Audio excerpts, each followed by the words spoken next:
शुक्र खुदा में रज़वी हो। आला हज़रत मुजद्दिद दीन व मिल्लत परवानाए शम रिसालत अशाह इमाम अहमद रज़ा ख़ान फ़ाज़िल बरेलवी रज़ियल्लाहु तआला अन्हु सेज़, दिल है वो दिल जो तेरी याद से मामूर रहा।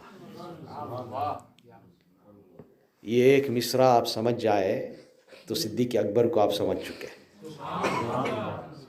दिल है वो दिल जो तेरी याद से मामूर रहा, सर है वो सर जो तेरे कदमों पे कुर्बान गया। हर इंसान की जिस्म में दिल होता है, हर इंसान की जिस्म के ऊपर सर होता है। Everybody has a heart, everybody has a head, but there is a difference between the hearts. क़ुलूब में फ़र्क है, आज भी फ़र्क है और 1400 साल पहले भी फ़र्क था। In the time of the beloved Rasul, Sayyid कायनात हज़रत अहमद मुश्तबा मोहम्मद अनिल मुस्तफ़ा सल्लल्लाहु अलैहि वसल्लम, फ़िदा का अबी व उम्मी, there was somebody called Abu Jahl. There was a man called Abu Jahl. Abu जहल का भी दिल था, मगर उसका दिल जो है सिर्फ वो काम करता था जो इंसान के अंदर एक गोश्त के टुकड़े को करना चाहिए। Abu Bakr's heart only did that what a piece of flesh needs to do in the body. What is his job? To pump blood. To pump blood throughout the body. This is what the heart of Abu Jahl was doing, like the heart of every kafir, like the heart of every bad mazhab. It's just a piece of flesh. मगर नबी करीम सल्लल्लाहु अलैहि वसल्लम ने फरमाया कि बनी आदम के जिस्म के बाएं हिस्से में गोश्त का एक टुकड़ा है। There is a piece of flesh on the left side of the body of Bani Adam. नबी करीम सल्लल्लाहु अलैहि वसल्लम ने फरमाया कि अगर वो ठीक है बाकी जिस्म ठीक है। Now medically, if we look at this, आपके हाथ में दर्द हो, आप 2 पैरासीटामोल खा लिए। सर में दर्द हो, कुछ दवा खा लिए। पेट में दर्द हो, कुछ दवा खा लिया आपने। मगर जहां आपको शक होता है कि दिल पे कुछ हो रहा है, तब आप पैरासीटामोल नहीं खाएंगे, आप फौरन एम्बुलेंस को बुलाएंगे। सही है कि गलत? भाई हाथ में दर्द है तो दवा खा ली, पेट में दर्द है तो दवा खा ली, सर में दर्द है तो दवा खा ली। मगर दिल पे कुछ तकलीफ हो कि सख्त पेन हार्ट पे हो जाए, और वो भी उसके साथ साथ यू स्टार्ट फील कि मेरे लेफ्ट हैंड पे भी दर्द हो रहा है, मेरे फिंगर्स भी नम हो रहे हैं, सुन हो रहे, तो आप उस वक्त नहीं समझेंगे कि ये मसल है। उस वक्त आप ये नहीं सोचेंगे कि मस्कुलर पेन है। उस वक्त आपके दिमाग में पहली बात ये होगी, भाई मुझे हार्ट अटैक हो रहा है। इस वजह से आप फौरन डॉक्टर को दिखाएंगे, एम्बुलेंस बुलाएंगे। वजह क्या है? वजह क्या है? वजह यही है कि दिल अगर ठीक होगा तो बाकी जिस्म सलामत है। आदमी के पास सबसे खूबसूरत चेहरा हो, आदमी के हाथों में जितनी ताकत हो, और उसका दिल रुक गया, दिल रुक गया, तो ना हाथों से कोई फायदा, ना पाँव का कोई फायदा, ना हुस्न का कोई फायदा। दिल, मेरे मुस्तफ़ा जान रहमत ने फरमाया कि बनी आदम की जिस्म की बाईं तरफ, on the left of the body of बनी आदम there is a piece of flesh. अगर वो सलामत है तो सब सलामत है, वो ठीक है तो सब ठीक है। अब हम लोग अभी जो मैं आपसे अर्ज़ कर रहा हूँ, ये मेडिकल हिसाब से मैं बता रहा हूँ, और वो सब आप जानते ही हैं कि हार्ट अगर गया तो सब गया। मगर इसके 2 रुख होते हैं, इसके 2 रुख है। मेरे आका सल्लल्लाहु अलैहि वसल्लम ने फरमाया, दिल ठीक हो तो बाकी जिस्म ठीक है। ये सिर्फ मेडिकल और फिज़िकल नहीं, कि दिल में जब मुस्तफ़ा जान रहमत की इश्क जलवगर हो जाए, when the love of the beloved Rasul sallallahu alaihi wasallam fills the heart, तो वो दिल अब सिर्फ खून नहीं भेज रहा है जिस्म में. That heart is not only pumping blood in your body, that heart is pumping ishq Mustafa sallallahu alaihi wasallam. That heart is pumping ishq Mustafa sallallahu alaihi wasallam इस हद तक कि जब दिल ठीक होगा और खून को वो अपने जिस्म में पहुंचाएगा, तो खून के साथ साथ वो रूहानियत भी पहुंचा रहा है. और वो दिल जब ठीक होगा तो वही हाथ उठ के तकबीर कहेगी और नमाज अदा होगी. मगर जब दिल ठीक नहीं होगा, न नमाज पढ़ेगा आदमी, न रोज़ा रखेगा, न अपने माँ बाप की कदर करेगा, अपने माँ बाप को बिल्कुल एक आम इंसान समझेगा, उससे भी कम कुछ लोग समझते हैं. कदर नहीं रहता. वजह क्या है कि दिल बीमार हो चुका है. The reason for this is the heart has become diseased. We are so concerned about our heart rate. My own example. मैं अपने बारे में बता रहा हूँ. अब चूँकि I am not well, before I came in, even now, I notice my heart rate is up. Part of health. Your body does this. Now somebody will say you should not lecture when your heart rate is up. I said, you're not understanding. I'm speaking about Abu Bakr Siddiq. I'm speaking about Rasul Akram Nur Mujassam sallallahu alaihi wasallam. उनकी बात करो, normal हो जाएगा इंशाल्लाह. और अगर उसी में मर जाए तो मुस्तफ़ा की मोहब्बत में मरने से अच्छा क्या है. But we have to understand that हज़रत सैयदना सिद्दीक़ अकबर रज़ी अल्लाह अन्हु. मैंने ये बात इसलिए यहाँ से ली क्योंकि एतवार को यहाँ नूरी मस्जिद में हमेशा मिला शरीफ भी होता रहा, शबे जो है पीर की जो शब होती. तो you must understand that if your heart is good spiritually, your entire body is good. A man whose heart is good, जिसका दिल साफ हो, जिसका दिल मजबूत हो, वो लोगों को धोखा नहीं देगा. जिसका दिल मजबूत हो, वो अपने अम्मी के साथ बुरे अल्फाज से पेश ना आएगा.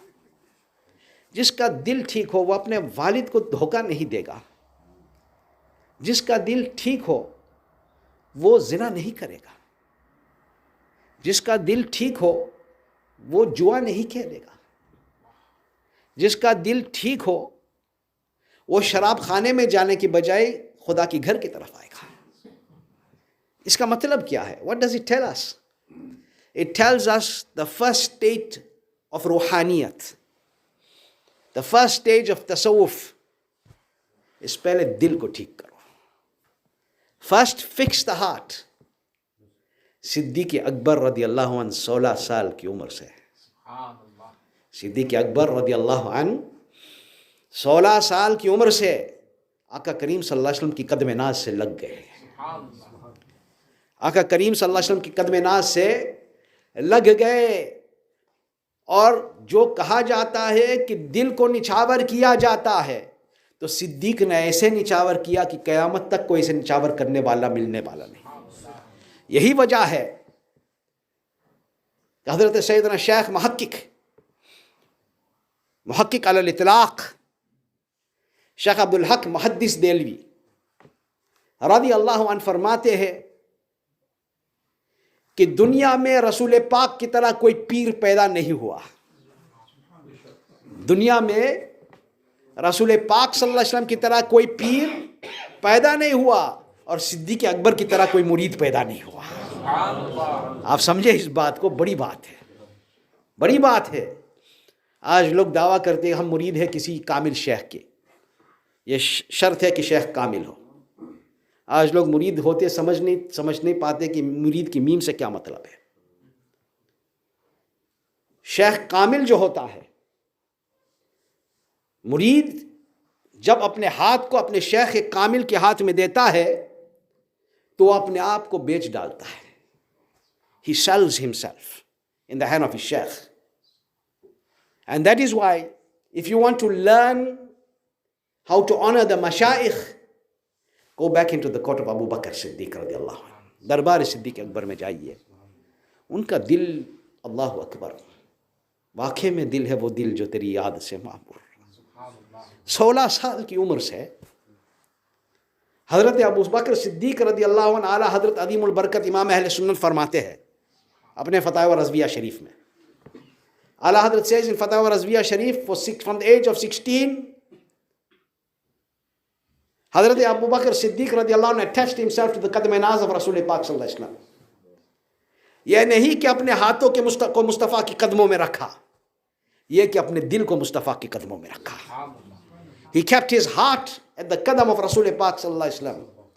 और ऐसी मोहब्बत की, ऐसी मोहब्बत की, ऐसी मोहब्बत की कि उस वक्त जो जुड़ गए मुस्तफ़ा से और अपने रसूल पाक की कदम नाज से वो लग गए, तो आखिर वक्त तक यही हाल रहा, आखिर वक्त तक यही हाल रहा।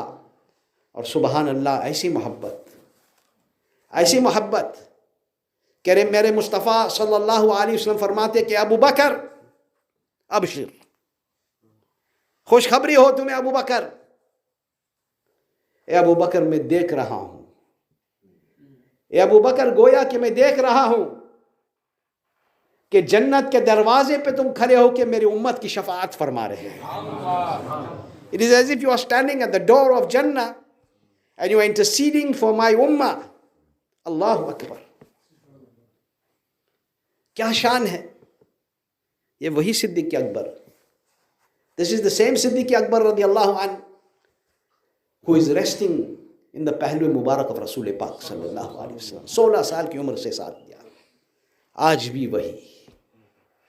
और मेरे आका ने फरमाया क़यामत के दिन जब सूर फूकी जाएगी, when the sur will be blown on the day of Qiyamah, I will be the first to rise from my Rawza Anwar. The beloved Nabi Sallallahu Alaihi Wasallam said, I will be the first to rise. In my right hand will be the hand of Abu Bakr, in my left hand will be the hand of Umar. Think about it for a moment. Raoji, शिया, ये जो बद मजहब है, जन्नत, हम अल्हम्दुलिल्लाह हम खुश नसीब है कि हम जन्नती गुलाम हैं। मगर ये जितने रावजी शिया वगैरह जितने हैं, ये सब जहन्नम की कुत्तों में से कुत्ते हैं। मेरे अल्फाज आपको सख्त मालूम हो तो ये मेरे अल्फाज नहीं, ये बुजुर्गों के अल्फाज हैं। जो सिद्दीक़ अकबर को गाली दे और मेरे नबी फरमा रहे कि मैं देख रहा हूं कि आप जन्नत के दरवाजे पे खड़े होकर शफाअत फरमा रहे, तो क्या कोई जन्नत के दरवाजे से गुजरेगा बगैर अबू बकर के? It's not possible, it's not possible. Whatever we have on that day will be the sadaqah of the Siddiq Akbar radiallahu anhu. It will be the sadaqah of the Sahaba, the ashab of the beloved Rasul sallallahu alaihi wasallam. सोचने की बात है। और जैसे मैंने कहा, मैं लंबी चौड़ी तकरीर नहीं करूँगा, मेरी तबीयत साथ नहीं देगी, मगर इतना तो मैं अर्ज़ कर दूँ ख़त्म करने से पहले। मेरे अजीज़ों, मेरे दोस्तों, नौजवान साथियों, मौत आनी है। Death has to come. And I think this is something we forget. We know that there is maut, but we are forgetting कि मौत आनी है, फ़कत आनी है। Death has to come. And after death, what will happen in your qabr, what will happen in Maidan Mahshar, depends on what we do here in this dunya. We have to beautify our hearts. We have to beautify our hearts with the love of Rasulullah sallallahu alaihi wasallam. We have to beautify our hearts with the love of the Sahaba Ikram. And we have to sacrifice our heads in the qadam of Rasul Pak sallallahu alaihi wasallam, in the qadam naz. If we fill our hearts with the love of Rasulullah sallallahu alaihi wasallam, then it will be as per Ala Hadrat what he said, my Imam and your Imam. What did he say? He said, lahd mein ishq rukhe Shah का दाग लेके चले, लहद में इश्क रुखे शाह का दाग लेके चले, अंधेरी रात सुनी थी चिराग लेके चले। Don't go into your grave alone, take the इश्क ऑफ रसूल पाक। अंधेरा है मगर इश्क मुस्तफ़ा की चिराग को रोशन करके जाओगे। सिद्दीक़ अकबर से सीखो कि इस चिराग को रोशन कैसे करे। दिल है वो दिल जो तेरी याद से मामूर रहा, सर है वो सर जो तेरे कदमों पे कुर्बान गया। सिद्दीक़ अकबर से सोचो, सीखो कि इस चिराग को कैसे रोशन किया जाता है। Learn from Siddiq Akbar. And when you go in your grave, I have said this many times before, मैंने बार बार ये बात कही और अब फिर दोहरा रहा हूं ताकि मेरे भी ईमान ताज़ा हो जाए और आपका भी हो जाए। बार बार दोहरा रहा हूं इस बात को कि हम कब्र में जाएंगे तो गुप अंधेरा है, तुम्हारे साथ कोई आने वाला नहीं। Nobody is going to come with you. Your children, all your life you work for them. जिंदगी भर आपने अपने बच्चों के लिए मेहनत की। बाप कभी अपने बच्चों को भूला नहीं, जिंदगी भर मेहनत किया इतना कि चाहे बाप आधा रोटी खाए मगर बेटे को मुर्गी खिलाए। क्या मेरी बात गलत है? मां ने इतनी मेहनत की कि जब बच्चे बीमार हो जाए, हल्का सा सर में दर्द हो, तो मां जो है इधर उधर नहीं, अपने बच्चे के सर पे के पास बैठी हुई है। बेटा बुखार कम हुआ? होता है कि नहीं? हमारे माँ बाप ने हमारे लिए कितना किया, कितनी मेहनतें की, मगर हम भूल गए वो माँ बाप जो इतनी मेहनत कर चुके। मेरे वालिदैन भी दुनिया से जा चुके इस चंद साल के अंदर।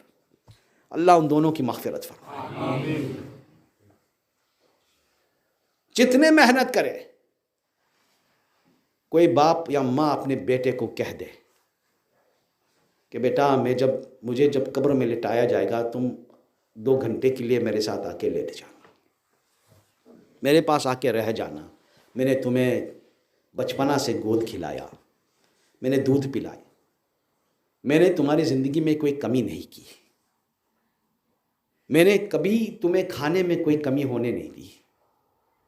बेटा मैंने तुम्हारी स्कूल पढ़ाई, तुमको मदरसा पढ़ाया, तुम्हें यूनिवर्सिटी पढ़ाया, तुम्हें डॉक्टर बनाया, तुम्हें आलिम बनाया। बेटा ज़रा मेरे साथ आके 2 घंटे रह जाना ताकि मुझे कुछ सुकून हासिल हो। कोई जाएगा? कोई जाएगा? जा ही नहीं सकता, क्योंकि वो जगह उन्हीं का है जिसकी रूह निकल जाए। आम इंसानों के लिए मैं कह रहा हूँ, ये अंबिया की बात नहीं है। क्योंकि हम लोगों का अकीदा है ना कि तो ज़िंदा है वल्लाह, तो ज़िंदा है वल्लाह, मेरे चश्मे आलम से छुप जाने वाले। कोई कब्र में आने के लिए तैयार नहीं होगा। माँ बाप दुनिया से जाने से पहले बच्चों के लिए महल बना देते, हम सब करते, बैंक बैलेंस छोड़ जाते। वो माँ बाप, खास बाप, इतना मेहनत किया है कि उसने अपने पैसों में से कुछ फ़ायदा नहीं लिया, बच्चों के लिए छोड़ गया। 40 दिन के बाद वो बच्चे इतना तक भूल जाते कभी कि मेरे बाप की कब्र कहाँ है। क्या कब्र पे जाओगे? फातिहा पढ़ते हो? कितने बार जाते अपने माँ बाप की कब्र पे फातिहा पढ़ने के लिए? सोचो तो ज़रा। मेरे कहने का मकसद है, my aim and my point here is that nobody can go with you. The grave is a very dark place. आपको और मुझे भी ज़बरदस्त बेड पे सोने की आदत है, बिल्कुल high quality beds, air conditioning, heating systems, हर चीज़ कंफर्टेबल, बड़े बड़े रूम की आदी हो गए हम लोग। मगर कब्र कितना बड़ा है? How big is the grave? कभी तकरीर तो हो गई, असल मेरी तकरीर यही है कि इंसान को एहसास होना चाहिए, और मैं अपने आप को एहसास दिला रहा हूँ आपको एहसास दिलाने से पहले। I am reminding my self. 6 foot की कब्र, अंधेरा, ना कोई आ सकता ना कोई जा सकता। जिन लोगों को आप जिंदगी भर मोहब्बत से, प्यार से पालते थे, वो आपके ऊपर मिट्टी डाल के चले जाएंगे। ऑल विल गो अवे, कुछ भी नहीं, मगर उस अंधेरे कब्र में जहां कोई नहीं है, वहां सिद्दीक़ अकबर के मौला मुहम्मदुर रसूलुल्लाह सल्लल्लाहु अलैहि वसल्लम साहिब ताज वल मेराज तशरीफ़ ले आएंगे और हुजूर सल्लल्लाहु अलैहि वसल्लम की तशरीफ़ आवरी होगी, जलवा अफरोज़ हो गया। और आप सोचेंगे कि मैं क्या लेके गया, इश्क़ मुस्तफ़ा का चिराग जब आप लेके गए तो आपको वो नज़र आएगा जो अबू जहल को नज़र नहीं आएगा, आपको वो नज़र आएगा जो किसी बदमज़हब को नज़र नहीं आएगा। उस वक्त आका करीम सल्लल्लाहु अलैहि वसल्लम जलवा अफरोज़ जब हो गए और आप उस इश्क़ मुस्तफ़ा की चिराग की वजह से उनको पहचान पाओगे, आपके अमाल की वजह से नहीं। आप उनको उस इश्क़ मुस्तफ़ा की चिराग की वजह से पहचान पाओगे।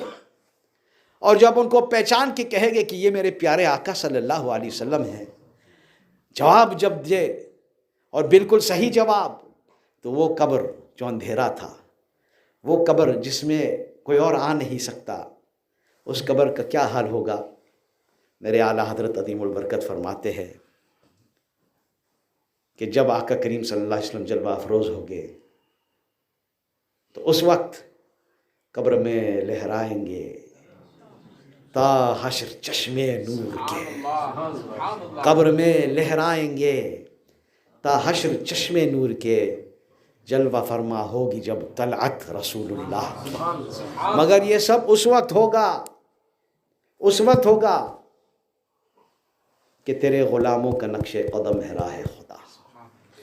रसूल पाक के ग़ुलामों के नक्शे कदम पे चलो, तेरे ग़ुलामों का नक्शे कदम है राह खुदा, वो क्या बहक सके जो ये सुराग लेके चले। और अभी एक नात शरीफ पढ़ी गई उसी तर्ज पे या उसी वज़न पे जो हुज़ूर सैयदी मुर्शिदुल करीम सरकार ताज शरिया ने लिखा, और उसी अशार से मैं चंद अशार पढ़ के ख़त्म करता हूँ आज की बयान को। असल हज़रत का है, बाकी लोगों ने उसी से लिया। मुस्तफ़ाए ज़ात यकता आप है, यह सिद्दीक़ अकबर का अक़ीदा था, यही बरेली का अक़ीदा है, यही है मसलक आला हज़रत, यही है हम सुन्नियों का पैगाम कि मुस्तफ़ाए ज़ात यकता आप है, यक ने जिसको यक बनाया आप है, आप जैसा कोई हो सकता नहीं, ये सिद्दीक़ अकबर का अक़ीदा है। या रसूलल्लाह आप जैसा कोई हो सकता नहीं, अपनी हर खूबी में तन्हा आप है, आब गिल में नूर की पहली किरण, जान आदम जान हव्वा आप है।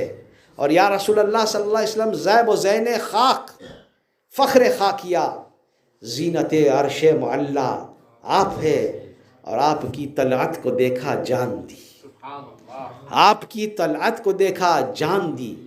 या रसूलल्लाह कब्र में पहुंचा तो देखा आप। ये सिद्दीक़ अकबर का अक़ीदा है, जो हुज़ूर ताज शरिया लिख रहे हैं, ये सिद्दीक़ अकबर का अक़ीदा है, ये उमर फ़ारूक का अक़ीदा है, ये उस्मान ज़ुन्नूरैन का अक़ीदा है, ये मौला कायनात मौला अली का अक़ीदा है, ये बिलाल हबशी हमारे इमाम का अक़ीदा है, ये अबू हुरैरा रज़ियल्लाहु अन्हु का अक़ीदा है, ये हज़रत हस्सान इब्न साबित का अक़ीदा है, ये हज़रत सैयदना जाबिर इब्न अब्दुल्लाह का अक़ीदा है, ये हज़रत सैयदना अब्दुल्लाह इब्न उमर का अक़ीदा है, ये हज़रत सैयदना अब्बास और सैयदना इब्न अब्बास का अक़ीदा है। हर एक सहाबी का यही अक़ीदा है कि या रसूलल्लाह आप जैसा कोई हो सकता नहीं, अपनी हर खूबी में तन्हा आप है। वमाल बलाग। अस्सलामु अलैकुम व रहमतुल्लाहि व बरकातुहू।